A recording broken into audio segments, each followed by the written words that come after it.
दोस्तों नमस्कार। आशा करता हूँ आप सभी लोग बहुत अच्छे से होंगे। दोस्तों, आज मैं आपको एक कहानी सुनाने जा रहा हूँ जिसका शीर्षक है जैसा बोओगे वैसा काटोगे। तो दोस्तों, बिना किसी देरी के शुरू करते हैं आज की कहानी। एक समय की बात है, 3 चोर थे। वो तीनों चोर चोरियाँ करते और इसी प्रकार अपना जीवन यापन करते।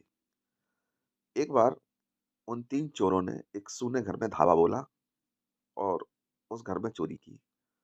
उस घर में उन्हें काफ़ी माल हाथ लगा। उस घर में चोरी करने के बाद तीनों चोर जंगल की ओर भाग गए। जब तीनों ने जाकर वो माल देखा, तो उसमें काफ़ी सोना, चांदी, जवाहरात और नकदी थी। तीनों चोर काफ़ी खुश हुए। उन्होंने कहा कि माल तो काफ़ी हाथ लगा है, इसको बाँट लेना चाहिए। तभी दूसरे चोर बोले कि भाई, बड़े जोरों की भूख लगी है, पहले खाना-वाना खा लें, उसके बाद में आराम से इस धन को बाँट लेंगे। अब ये धन कहाँ भागे जा रहा है, इसलिए उन तीनों चोरों में से एक चोर ने कहा कि आप लोग इस धन के साथ में यहीं रुको, मैं शहर की ओर जा रहा हूँ, आपके लिए भोजन लाऊँगा। दोनों चोर मान गए, उन्होंने कहा बहुत बढ़िया। अब एक चोर शहर की ओर गया, ढाबे पे बैठा और छक कर खूब भोजन किया। उसके बाद 2 लोगों के लिए उसने खाना पैक करवाया। तभी उसके मन में एक विचार आया, क्यों ना इस खाने में ज़हर मिला दूँ, काफ़ी धन हाथ लगा है, ये खाना खाते ही वो दोनों मर जाएँगे और मैं आराम से पूरा धन अपने कब्ज़े में कर लूँगा। उसने रास्ते से ज़हर खरीदा और उस खाने में मिला दिया। अब वो ज़हर मिला हुआ खाना लेके जंगल में पहुँचा, जहाँ उसके 2 साथी उसका इंतज़ार कर रहे थे।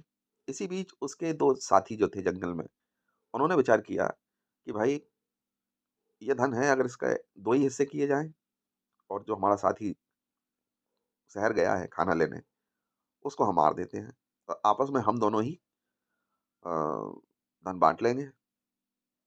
जो जंगल में रुके हुए साथी थे, 2 चोर थे, उन्होंने कहा बहुत बढ़िया, आने दो उसको, आते ही उसका काम तमाम कर देंगे।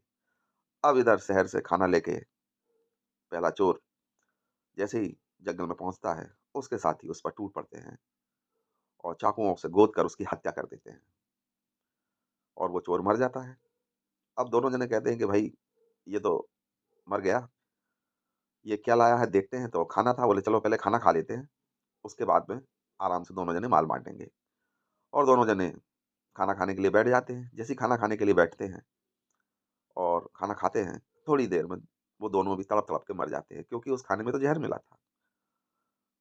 तो दोस्तों, हमें इस कहानी से ये शिक्षा मिलती है कि जैसा हम बोएँगे, वैसा ही हमें काटना होगा। जैसी हमारी संगत होगी, उसका असर हमारे ऊपर पड़ेगा। अगर हम कपटी दोस्त बनाए हैं, विश्वासघाती दोस्त बनाए हैं, तो उसका परिणाम भी हमें भुगतना पड़ेगा, जैसा कि इस कहानी में उन तीनों चोरों ने भुगता था। दोस्तों, आशा करता हूँ आपको ये कहानी अच्छी लगी होगी। अगर अच्छी लगी हो तो ज़रूर इसको लाइक करें, मेरे चैनल को सब्सक्राइब करें और इस कहानी को शेयर करें। मिलते हैं बहुत जल्दी एक नई कहानी के साथ, एक नए टॉपिक के साथ में। तब तक के लिए आप लोगों का बहुत-बहुत धन्यवाद।